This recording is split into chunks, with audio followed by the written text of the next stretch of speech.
This is a follow-up on the last video on another casual conversation with some follow-up thoughts on the X22 report. That's 1267A.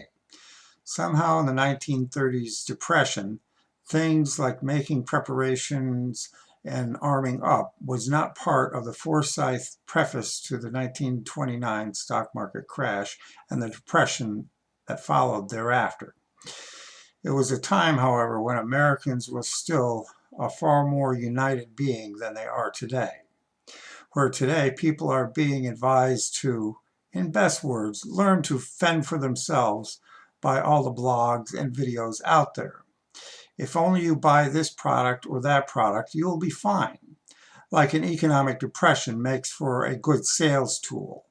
For the years following the Depression, due to the wisdom of the United States Congress in 1933, with the founding of the Glass-Steagall Act, also referred to as the Banking Act of 1933, passed that year, prohibiting commercial banks from engaging in investment banking businesses.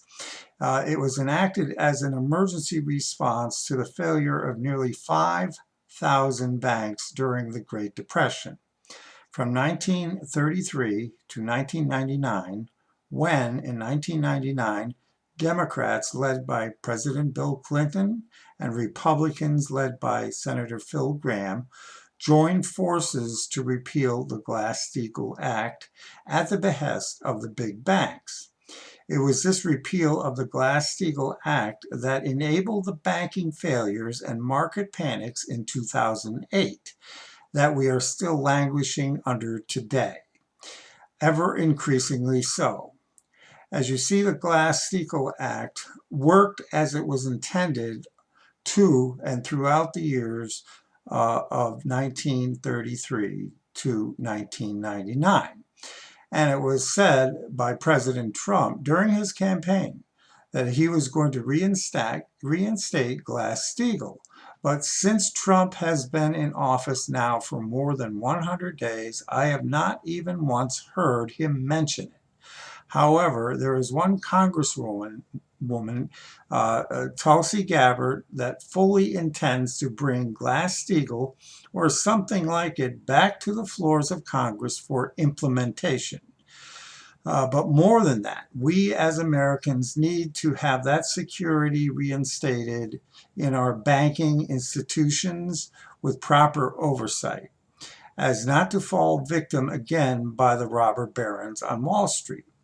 With trust reinstated, we Americans that can then begin to act like a civilized country again, lay down our arms, both foreign and domestic, and work together as a community again, as many communities had done during the Great Depression of the 1930s.